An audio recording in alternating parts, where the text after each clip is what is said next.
Hi, I'm Wayne Kramer, the writer-director of Running Scared. I always like the new line logo. I believe that's a little piece of Michael Kamen music underneath it. I'm a big film score fan, so I always like to hear that. Media 8 was the company that financed the film. When I say hats off to them, because they gave me a lot of creative freedom to do the film exactly the way I wanted to do. And they're a good company. They previously financed Monster and The Upside of Anger, and I like all those guys. The font we use there, designed by Partners in Crime, the title company, also did have great animated end credits. It's meant to suggest that you're about to embark on a dark Grimm's fairy tale nightmare. And the film starts with bookends. With a bookend that we'll come back to later, but I'm assuming everybody's seen the film, and you see that Oleg, played by Cameron Bright, appears to be shot. And of course, what you find out when we come back in on the bookend, on the backside, that it's not actually Cameron who is shot, but it's Paul Walker who is shot, and the blood smeared onto Cameron when Paul was carrying him out of there. And then I always had this idea to start with traffic lights, a green, an orange, and then a red, and then we down in the car, which was a very complicated effect shot that we did, where we had to shoot coming down from the traffic light, and then the car just sort of appears to pass through frame, and we're inside that. And Amalgamated Pixels, who did all that effects work, enabled us to marry it together. And again, here we are with a great opening title shot that was a combination of Amalgamated Pixels and PIC, Partners in Crime. And this was shot on a soundstage in Prague. We shot about 95% of the film in Prague due to financial reasons, and about 5% actually in Jersey. And this is a Steadicam shot. A great Steadicam operator, Alistair Ray, achieved this for us. And I have to say a lot of kudos to James Whitaker, my amazing DP, who started out in the cooler with me, as did most of my crew. We're going for a very sort of sleazy, urine-colored walls feel for this. It's trying to harken back to sort of the grittiness of a 70s crime thriller. And I just love the way my production designer team, Toby Corbett, the production designer, and Kristen Burke, and Jimmy, they really complement each other. They really open up a dialogue, and we'll see how, like, Tommy Toombs, played by Johnny Mesner, his jacket matches, the bedspread matches, the walls, and in terms of the cinematography all in general. We're shooting these on Technocrane with a periscope lens. Camera is real low down on the floor, and I wanted to get the effect of the gun sliding right into camera. And Paul Walker labeled me, I think, after this day, the mad scientist for creating these really complex, unusual Steadicam shots.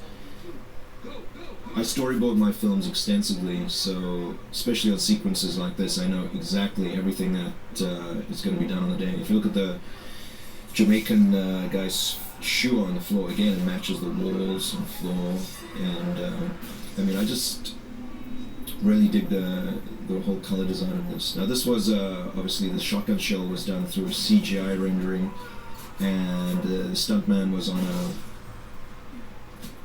a harness that was he was pulled across the room, and we used CGI elements to take out the wire rigging, and there was also like a speed change in the effects. Here we shot cross-processed style on reversal film to give us these flashback rewind sequences. A lot of the blood effects were done through CGI, and we're shooting hand-cranked camera here.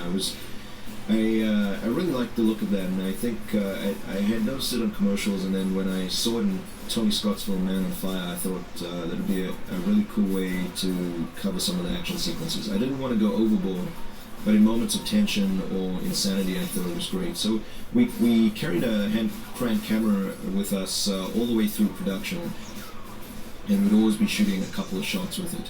And eventually all the actors they just knew we would be pulling out the hand-crank camera. Just I really wanted to go for an intense, hardcore, realistically violent way of shooting this sequence. Pulls no punches. I believe violence should be depicted as ugly as it is, and shocking and wince-inducing, as opposed to this PG-13 watered-down effect or versions you see in films that is traditional today. This film is just, it's not, at the end of the day, it's not meant to be taken seriously. It's just 2 hours of hard-edged entertainment that I would hope people could feel like they're taking a bit of a nostalgic trip back in time to when films were actually made this way. Paul Walker's character is chewing Nicorette gum in the scene, which we set up for a later scene where he steals a bullet. And here comes the MacGuffin that fuels the entire film, which is Johnny Mesner handing off the dirty mob guns to Paul Walker. And he tells him not to mess it up, but of course we know he will do that. And that's Michael Cudlitz, a great supporting actor, who plays Sal. We establish two kids here.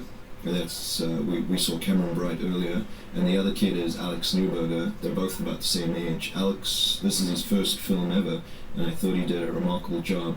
Cameron has of course been in films Birth with Nicole Kidman and Godsend, Robert De Niro, and he's kind of the go-to kid right now, kind of the male version of Dakota Fanning, and he's a terrific little actor. He just emotes so well.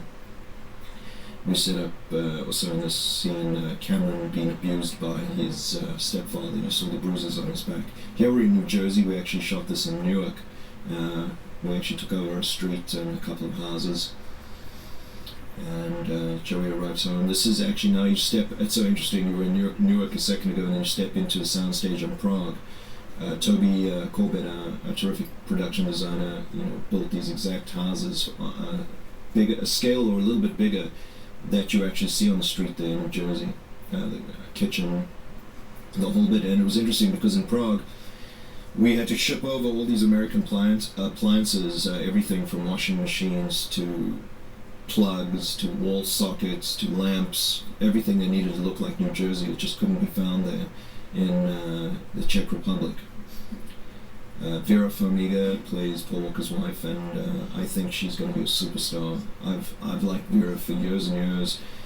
Vera was very interested in playing the Maria Bella role in The Cooler, and I felt she was a little young at the time, but I always kept note of her, and I saw her in a lot of terrific roles like Dummy, and finally I saw her in Down to the Bone, a film she won a Sundance acting award for, and also the LA Film Critics, and she just blew my socks off.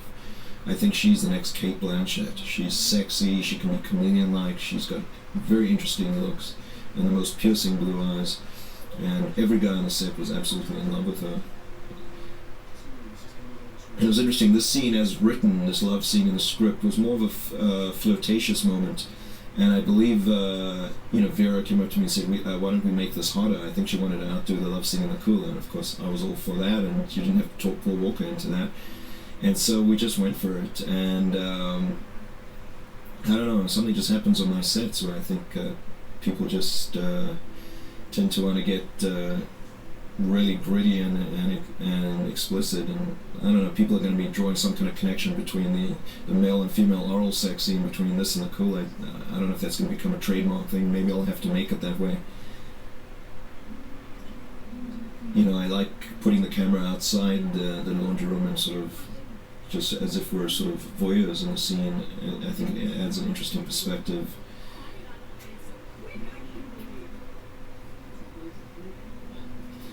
I love the quality of the lighting and the cinematography that James Whittaker and his gaffer Patrick Leonard brought to the scene, and throughout the movie in general. We were looking for a very bruised palette to suggest the damaged quality of the characters, and lighting is pretty much ambers, cyans with fringes of amber and sort of glowing highlights. Vera Farmiga there, a very brave actress who's just willing to go all the way on every scene. And I take my hat off to actresses who are not afraid of nudity or presenting a real sexuality in scenes, and what it does when you see that kind of performance, or you can see that kind of courage in a scene, is it doesn't pull you out of the sequence and make you think, oh, these are just actors acting. It keeps you in the scene, and I encourage more actresses to think that way. A lot of this film was shot on Steadicam. I happen to be a big fan of Steadicam. We had a terrific Steadicam guy on this film named Alistair Ray. And along with the Steadicam, when you're shooting such intricate, complex Steadicam shots, you really need strong first ACs, strong focus pullers. And I'm pretty much a stickler for very good focus, and we had two great guys on this film, Ashley Bond and John Atwell out of England. This is Paul's basement, again a set built in Prague, and this is the important part of the film where the boys see where Paul has been hiding his guns. And people have raised the question, if Joey was in the FBI, why was he hiding the guns in his basement, and why was he not turning them over to the authorities? And the point I always make is, yes, Joey was 12 years FBI undercover, and he's not just going to reveal himself to the New Jersey police authorities when that gun got stolen. He didn't know all there could be is one corrupt cop on the force in New Jersey who could tell the mob family, as we see later on in the junkyard scene where Johnny Mesner's character Tommy executes Sal for being basically a police informant. The other thing is the guns. Walker's character believed the guns were safe there and was keeping them there, and there was no reason to believe that they would disappear at any point. I think it's better that Walker kept them there because he would be confident that the guns wouldn't just disappear from an evidence locker and suddenly several years of undercover police work is just down the drain. So here we are, and I also like establishing the family life of Paul and Vera. That even after 12 years they're still pretty much into each other.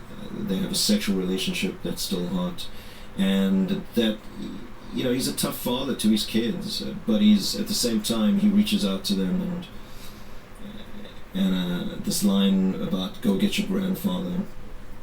You don't realize at this point, but there's a history between Paul and his father that's not too dissimilar to the little boy next door, Cameron Bright's character, and he's abusive stepfather. And this is also setting up the interest of ice hockey in the family. That's something they bond with. And the first thing that Paul's son Nicky says is, well, can Oleg come with us to the game? And we establish that there's a bit of a tension. As Paul also said in the kitchen sequence, why does this kid always have to hang around this Rusky? Because he knows that this guy's dad is abusive and is cooking meth. Here we again are doing a complicated technocrane shot with CGI windows rendered after the fact, where we come around the corner and into the next house. I thought, usually when we cut between shots in a film and go, okay, we're in one house and the next, you'll do like a standard establishing shot where you show the next house, and I thought, isn't there an interesting way to do this by actually just showing the relationship from one house to the next and traveling the techno crane all the way through the windows? And here we establish Karel Rodin, who's the premier Czech actor in the Czech Republic and a wonderful guy that you've seen in films like Hellboy and 15 Minutes, ironically, where he acted opposite Vera Farmiga. And the fact that they happened to be together in this film again was just pure coincidence. And that's Ivana Milicevic playing his long-suffering wife that he abuses, and we hear her backstory at a later point in the film. Ivana I became a big fan of ever since I saw her on The Mind of the Married Man, and always wanted to work with her, and even auditioned her for The Cooler, but she was way too young. But I think she's a very underrated actress who's going to start to make her mark one of these days. We shot a lot of this scene. Again, this is a soundstage in Prague where we built the Ugorsky house to be in a strong contrast to the Gazelle house. The Ugorsky house reeks of like Russian tragedy. It's very dark and moody, and you just know nothing good happens in this house. Whereas the Gazelle house has more light, there's more goals in it. You feel, even though this is guys is in the mob, there's a tranquility in this family. And even the way I shoot this scene between Anzor and Oleg, I do it with a very jittery camera to emphasize the tension in this relationship between the two of them. There's you will see the film is going a little bit in and out of focus. The camera is is doing little snap zooms. There's a very nervous quality that I wanted to convey in this sequence, because this guy has got such a tripwire personality and can reach out and snap with this kid at any point. And just by the way Ivana Milisevic's character is watching, we know she's seen this before many times, and clearly does not step in and take a stand as a real mother. And this monologue that Anza talks about seeing the Cowboys and this old John Wayne film on a 8mm projector in Russia, this was something that actually I experienced as a kid. I grew up in South Africa and we had no television, and it was a treat to go to the movies or to rent 16mm films at our houses. And I didn't grow up in a wealthy family, so I never got to do that often, but I did get as a birthday present a little 8mm projector. It came with little 8mm movies, which were edited or truncated versions of Hollywood films. And even though I never actually got a version of the Cowboys, I did get things like 20,000 Leagues Under the Sea, which just had the squid attack. And so I thought it would be a really good idea to create a metaphor between John Wayne being shot in a film and sort of the downside of the American dream, because Anzo equates everything that goes wrong in his life with the fact that when he turned on the TV or he saw a DVD of John Wayne and the Cowboys, he actually saw that John Wayne got killed in this film for the first time. Whereas in his 8mm version, John Wayne was always the hero and nothing happened to him. And it's this shattering of the illusions that America is the place of dreams and everything was downhill for him from there on. And when Oleg suggests that he liked the section after John Wayne had died in the film, where the kids are taking revenge on the cattle rustlers, this upsets Oleg because he's just wacko. Here again, establishing Joey's father, who clearly does not have all these faculties, and goes later on in the film we show why it is that his father cannot hold a spoon steady and is sort of a burden, or it has a dark history with Joey, that Joey isn't as sympathetic to him as you think you'd be in these situations. Again, the quality of lighting here I think is terrific, bringing in the golds and the cyans that Jimmy did. And when we start out to do a movie together, we typically will test a lot of looks, or I'll tell him what I'm thinking or the vibe of the film.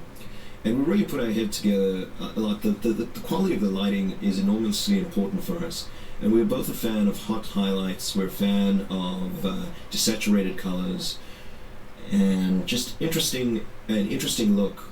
We do not like flat-looking films, and we love sculpting in the shadows. And one of the reasons I first hired Jimmy for the cooler was I thought he lit faces so beautifully. I was seeing a lot of reels, and everybody had kind of flat faces, but he just has a wonderful way of sculpting into faces. The whole John Wayne aspect of this character was very interesting because it was written into the script, but the script was perceived as being so violent that when Warner Brothers initially saw it, they refused us the rights to use the Cowboys in the prior sequence. And I thought, how am I going to make this movie without this whole subtext of John Wayne? And so I made several phone calls to the woman who ran that department and was refusing us the rights to the clip. And I said, what do I have to do to allow you to let me use the Cowboys clip? And she says, well, basically you have to strip that scene of all profanity, all drug use, and any kind of abuse to the child. And so it was so important to me to get that clip that I rewrote the scene so that Anzo doesn't actually strike Oleg in that moment and does not use any profanity. But once we cut back to the Gazelle house and cut back to the Yagorsky house again, it was considered a new scene, and then I could keep the consistent tone of the film. And so actually the scenes, the way they were written, were not as intercut as much, but I think it works out better. I like that shot too, which is seen through the stairs, the shadow of Oleg walking down the stairs. And again, this line here where Oleg says to Anzo, John Wayne was a faggot, we knew that was going to be problematic, and I shot it several ways. eventually what had to happen is I had to contact John Wayne's son, who runs his estate, Ethan Wayne, and I had to show him the movie, and I was freaking out, because if Ethan refused us permission to use the John Wayne trademark or use of his name throughout the movie, I think I would have had to gut the movie editing-wise, and I would have never had the layers to Anzo's character as ended up in the film. And thankfully, Ethan, I think he felt the movie was very violent, but he said, I don't want to mess with your vision, and he happened to be a fan of the cooler. And all the way through production, we knew we were taking a big chance on that, but I felt if somebody had just read the script and not seen the film come alive, they could have shut us down way before everybody got invested in it, and I was determined to have the John Wayne mythology in the film. And of course, here we're outside the house in Jersey again. The bullet has been shot through the window, and now this unleashes Paul to just go insane. He knew this guy was up to no good. He knew he was cooking meth, but the moment this guy put a bullet through his house and through his window, it's like opening up the rabbit hole. And now everybody is going through this rabbit hole. Paul is going to chase this kid through the rabbit hole, and they're going to meet all these freaks of the night in classic Grimm's fairy tale tradition. And it never ceases to amaze me how you're out on the street in Jersey and in the sets in Prague from scene to scene. And this is again, I love this quality of lighting in the kitchen that I call like cockroach looking. It's kind of got that brown yellow combination, kind of just a little bit sleazy, but just so it fits in so well with Anzo's world. Here is a situation, a shot where when we saw the relationship of the two sets, of the two houses together, we realized it'd be great to deconstruct the path of the bullet and create a situation with the camera where most of this was done in camera to show what happened, because we don't actually show the shooting in real time when Oleg says to Anzo, John Wayne was a faggot. Watch as the camera comes back here, it passes across Paul Walker, then goes back through into Anzo's house again, and Paul steps into frame. That is not a CGI effect. That's actually Paul Walker's brother sitting at the dinner table, who we gave him a great haircut and put him in Paul's clothes. And if this was done 10, 15 years ago, people would go, wow, how did you do that shot? But because CGI is so prevalent, people just assume you can plug in an act at any point in a shot. But I thought that was really interestingly done. All the windows, the shattering of the glass, the shockwave of the bullet, it was all done through CGI elements. And there you saw, again, a super high-speed recap of what Paul's thinking. Now he realizes the gun has been stolen, and he's discovering it. And again, we use these cross-processed shot in reversal film flashbacks to suggest what had happened in the moment, because we don't show that in real time. I remember when we were shooting this on the set, we wanted to get Alex sort of very defiant and worked up and angry, and so Paul and Vera were wonderful in, just before I called action, they would start screaming at Alex, to get him all riled up, and it worked so well. But after a couple of days, Alex knew the technique, so it was, it lost the effect on him pretty quickly. Here's what we call a whopping shot, where you push in and you zoom out at the same time. And I tend to like that effect, but it gets overdone in films. I use it in The Cooler, where we showed Bernie coming up to the table in the end, and it sort of feels like the table gets pulled towards him. I thought Paul's performance was very interesting here, in the way that he almost comes across as if he's showing concern to Ivana's character, like, you go to the hospital and I'm going to wait here for the boy. But he's kind of like the big bad wolf. It's like as soon as they're out of the line of sight, he's digging that slug out of the wall. If you study my shots, you'll notice a lot of pullbacks, which are shots that start on one thing and pull back to reveal somebody else step into frame or somebody else already in frame. And I tend to like that technique. Spielberg uses it a lot, and as much as I don't feel I make movies tonally like Spielberg, I certainly admire his technique, and I think he's the best blocker of film that has ever been in cinema, and every film of his is a treat for me to watch what he does with the camera. The bullet falling into camera from the point of view of the floor, that was a CGI element for the bullet. These were two police officers that were cast out of Prague. They were American actors working there, and it turns out there is a big pool of American actors who have moved to Prague, who get work there all the time because so many films are now shooting in the Czech Republic, American films. Here again, in the Nicorette Gum, where we pay off on it, and it's the only way for Joey to steal the bullet and get out of there alive. Without being apprehended. I'm a real big fan of this shot. I love this push-in and the quality of the light once again. I'm in awe of Jimmy and Packy's contribution to this film. Again, this is another little performance piece of Paul that I love so much, where he's just completely losing it. And I have so much respect for the performance that Paul brings to this film, because he's constantly amped up, he's constantly on an adrenaline rush, and he had to play, I would say, 95% of this film jittery, freaked out, panicked, and for an actor to come in and do that performance, not just as you see it in the film, which goes from shot to shot, but 10 takes sometimes in a row, it takes enormous stamina and calibration on his part. And Paul is not given enough credit as being a strong actor, and hopefully the audience will discover that with this film, because in the past he's always been seen as the cool guy who stands next to the cool car in the Fast and Furious type films. But I tell you, there's a lot more to Paul than people are willing to give him credit for, and hopefully he will rise into the ranks of the top action stars and just one of the top actors in this business. There seems to be a demographic of young males who just don't appreciate him in film, and my theory is that he's so damn good looking, he's probably the most good looking person on the planet, that they just never want to give him the credit that he's a good actor. And Brad Pitt went through a similar image perception right after Thelma and Louise, but when he started doing films like California and 7, people finally gave him his due. Here we're shooting some hand crank camera of Paul entering the hospital.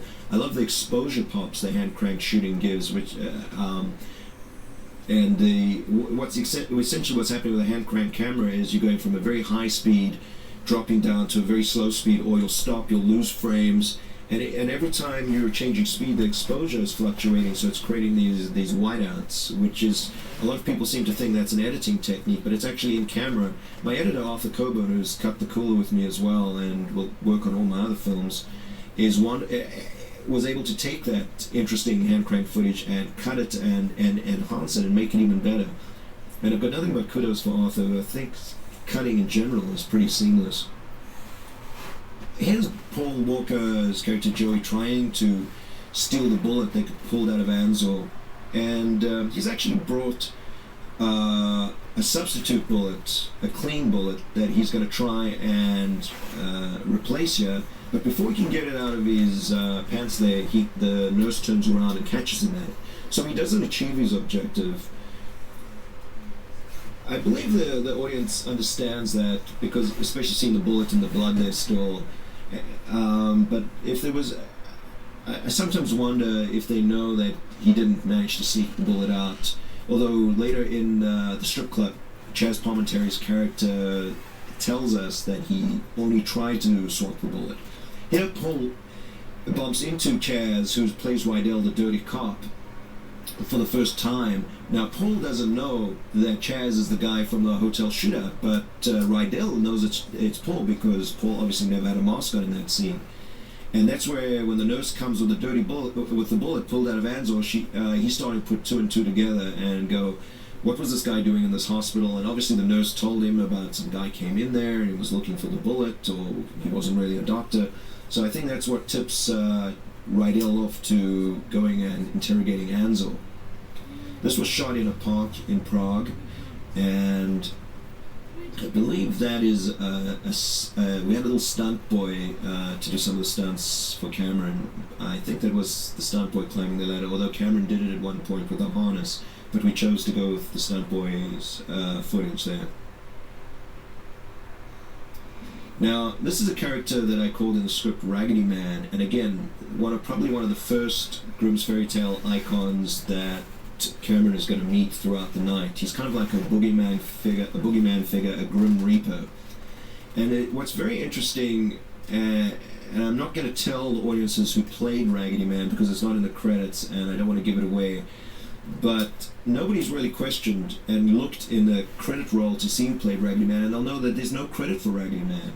And it's a mystery cameo by an actor who might have been in this movie or might not have. And I'm not going to give it away, but maybe audiences can start a little debate about who that is. This hospital room was shot on a set we built again in the Prague studios. We created basically a hospital room, and then on alternate days we dressed it up again, and it served as a police interrogation room. And we used a lot of economy of using the same sets over and over just to make it through this production, which had an enormous amount of scenes, and we had a very limited shooting schedule and basically an independent film's budget to do this big action film. There we introduced John Noble as the head of the Russian mob, and fans of Lord of the Rings will probably recognize John from his role in that film. John is actually an Australian actor, and he's terrific. And I couldn't be happier with his performance in this film. He's really scary in this film, but I'll tell you something, you couldn't meet a nice and more gentle guy. Again, back to the park in Prague and the continuation of that cockroach color lighting, the ambers, the very stylized look. I wanted the audience to feel like they were in a hyper-realistic world, a fairy tale version of an urban environment. Instead of the dark woods, you've just got this gritty, freaky city. And here Raggedy Man has taken the gun and is going to basically hijack these crack dealers, rob them. Again, the way Raggedy Man grabs Oleg and drags him into the room in a very sort of surreal way, sort of like a creature of the night or almost like a demonic force. Again, suggesting that you're not quite in the real world. I mean, it is the real world. It is New Jersey, and it's this fake town we created called Grimley, which is a riff on Grimm's fairy tales. But there's something a little off about it. It's something a little hyper real, and that's always the undercurrent to that. And I never quite understood why people would be so offended by this movie and take the violence and the freakiness of it so seriously when it's operating on, another level, a level of a great dark fairy tale, a fantasy. If you'd be obviously a kid couldn't go running through the night and meet all these freaks in one night, but that's the whole point of it. It's like a roller coaster ride. It's like a freak show. It's a carnival ride. And here's a standoff between Raggedy Man and these two crack dealers. And there was a lot more footage of this actually when we shot it, and it was hysterical because Raggedy Man was so freaky. And these crack dealers, the energy, we had to shoot this about 10 times, just different variations, a lot of hand-cranked footage, whip pans, there again hand-cranked with those exposure pops. And then from outside the bathroom, you just hear the gunshots. Look at this beautiful lighting again by Jimmy and Packy. Totally fairy tale, surreal, otherworldly quality. And now going into this men's room. The exterior of the men's room was shot at the park in Prague, and then the interior we built it on the stages. And I tell you, Toby Corbett was nearly a broken man by the end of this movie. The amount of sets he had to do that for so little money, and having to make them feel realistic. I sometimes wish people could have been on the set to understand at what lengths my crew members would go to make this film happen for us. I love the intensity in Paul's face there, so visceral. This was shot in New Jersey, in the neighborhood with the houses. And we go from New Jersey to Prague. He's running down the street there, and we come across a liquor store and this crazy pimp. And the pimp is, again, there's two more iconic characters that come into the picture right now. There's the pimp, who's supposed to be kind of like the Mad Hatter, a demented character, and then you've got the hooker that he's beating up, who's the Blue Fairy. That's Idalis de Leon and David Warshawski as the pimp. Idalis, you might remember her from MTV days a few years ago, and she was recently in 6 Feet Under. David Warshawski, a wonderful actor who's done a lot of supporting roles throughout the years. The pimp character here is quite interesting because clearly this is a kind of a geeky white guy who has a perception of what a Mac Daddy cool pimp is and thinks that if he wears this white suit and cuts his hair and has this attitude, he's going to feel authentic. But obviously, no real pimps dress like this. I don't think they do, and so that's what makes him ridiculous. And he is supposed to be ridiculous. He is a poser in this milieu, and yet there's something very dangerous about him. There's something very creepy, and we should fear for this little boy with this knife put up to his face. I have to say, the film, I think, really breaks some taboos, and I don't know if I'll be reviled for this or not, but there's one thing, I think putting kids in jeopardy in film has become an enormous taboo in at least American film. And I'm sure the film will be very controversial for this reason. But I remember, Night of the Hunter. There's a film that was also like a child's nightmare. It was a very good film out of Italy a couple of years ago called Flight of the Innocent. Fairly recently, a movie called I'm Not Scared. I think there is a subgenre of films that expose children to the evils of this world, but hopefully doing it in a way that we don't want to seem exploitative of the children. There's no two ways about it. These children are put into very mature scenes. They were very mature actors. They were treated, with kid gloves on the set. Anytime we didn't have to film any scene with violence, they would not be around the set, or I would talk to them at great lengths. I remember when I first met Cameron and we started talking about the scenes, especially the Des and Adele scene, I said I would refer to Des and Adele as kidnappers rather than pedophile killers. And Cameron said to me, I know they're not kidnappers. So at that point I knew Cameron was very mature and he did not want to be treated like a kid in this situation.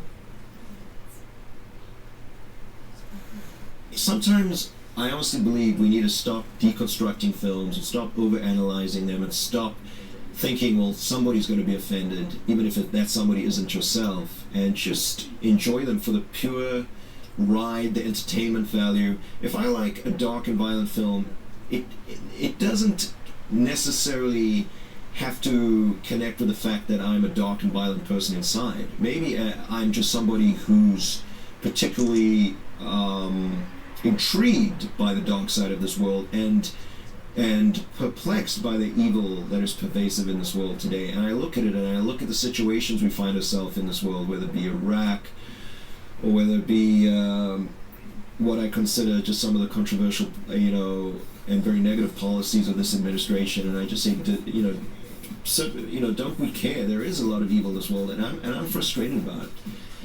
The strip club scene, I think people are kind of shocked to see full frontal nudity back in strip club scenes in films or in American films in general.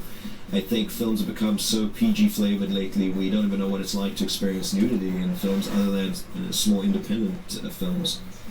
This was a strip club. I believe it was a club in Prague. It wasn't an actual strip club. Again, Toby to the rescue, turning it into a strip club.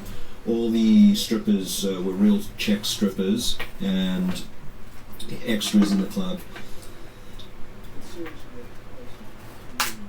I believe Toby came up with the idea for sort of the light tables, and then of course Jimmy would compliment him, coming up with the great lighting techniques around it. That stripper, when she kneels down behind Michael Cudliss's character, and Chaz says, "Jody, get the fuck out of here, I'm doing business." That was a little reference to my wife, Jody. Chaz doing, muscling these guys. Chaz Palminteri is the most gentle, spiritual, kind actor I think I will ever meet in this business. But when he turns on the ferocity, when he turns on that mob muscle, I think he intimidates everybody. And there are maybe 3 mob icons, living mob icons in cinema today. You got De Niro, you got Pacino, then you got Chaz Palminteri, and I just love this guy. I love watching him on screen. I think he's iconic. I think when people see him in public, they have this perception of him, and he's just terrific to work with, so supportive. And actually, I met Chaz many years ago when I was going to do my first independent film, which actually fell apart. But Chaz was going to play this character of a dying hitman in a very redemptive thriller. And to this day, we keep trying to get that movie back on track. Again, we show these these flashbacks, these cross-process reversal shot flashbacks, which put the pieces together about the backstory of what's been going on here. Again, another actor in this sequence that we've been seeing that I want to talk about is Johnny Mesner. Johnny Mesner is just such a cool guy, yet so intimidating in this film. I think people walk out of this film and they're completely frightened by who he is, but again, you couldn't meet a nicer guy. Johnny just had a TV show in the United States called Killer Instinct, I believe, and he was very good in that. And Johnny is an actor to watch. I really think one of these days Johnny's going to be a strong leading man or a very strong supporting actor, however that plays out. But I love Johnny. I'd like to do a lot of films with him as well. I'm big on transition scenes from one shot to the next, whether it be through a wish pan or through match dissolves or through CGI elements. It's all through the movie. I'm always thinking while I storyboard it, what is a great way to get from one scene to the next? This is a diner, a real diner. We're in Jersey right now, called the Arlington, and we were actually intending to shoot the whole movie in Jersey at one time, and we would have shot interiors in Arlington, but